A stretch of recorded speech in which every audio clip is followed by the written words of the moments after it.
welcome to the show, joining us from Annapolis. Let me start with what you just heard on President Biden. You heard a little bit about the reception and what he said earlier. What are your thoughts? Well, I believe that President Biden is absolutely correct in excluding Cuba, Nicaragua, and Venezuela. They're dictators, they're oppressive regimes, and they don't belong in a summit of democratic leaders. And that's number one. Number two, I do agree that the Caribbean and the rest of Latin America, the Western Hemisphere, needs leadership from the U.S. The U.S. is the biggest and most powerful economy in the world. And having a true partnership is really important.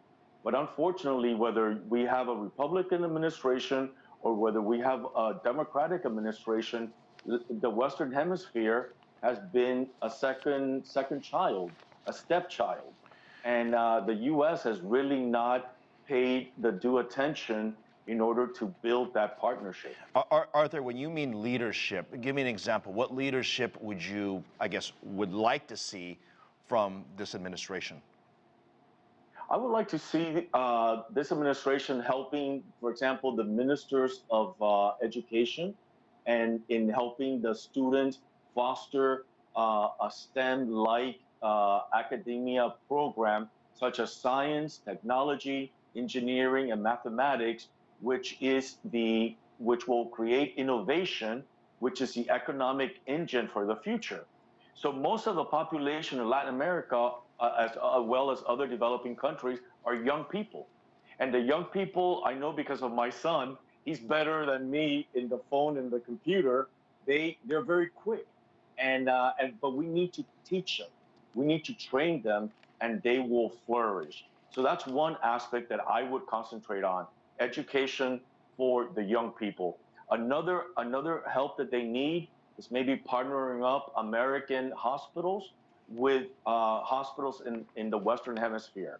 In the U.S., we have top-notch, specialized in cancer, in diabetes, in neurology, in heart disease, etc. We should be partnering up with those major hospitals throughout the hemisphere. Right.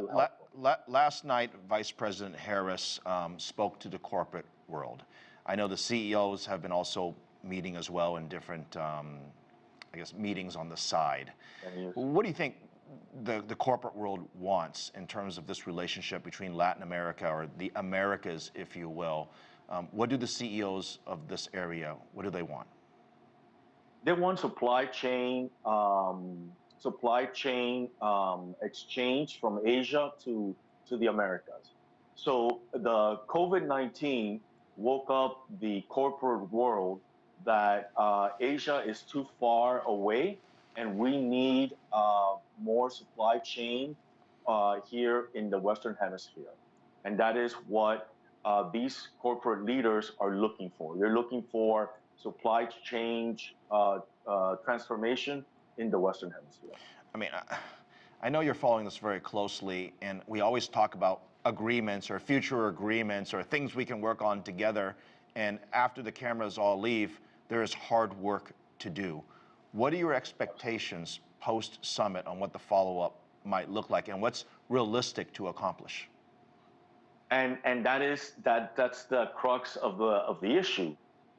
Like you said, when the cameras lights are turned off, is the administration going to have the leadership? Do they have the bandwidth to be able to carry these initiatives to be able to help the Americas grow?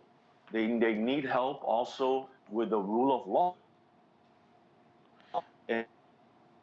in their Justice Department to end corruption. So corruption in many of these countries in the developing world, in the Western Hemisphere, is rampant. And that's part of what is hampering the economic growth. And that's going to be, remains to be seen. All right. Is the U.S. going to have the leadership to help these countries grow, or are we going to forget about it once the lights go turned off? Arthur, I hope they're all listening to you. Some really great ideas. Arthur Estopinan, President of Estopinan Group. Really appreciate a very important topic. Thank you.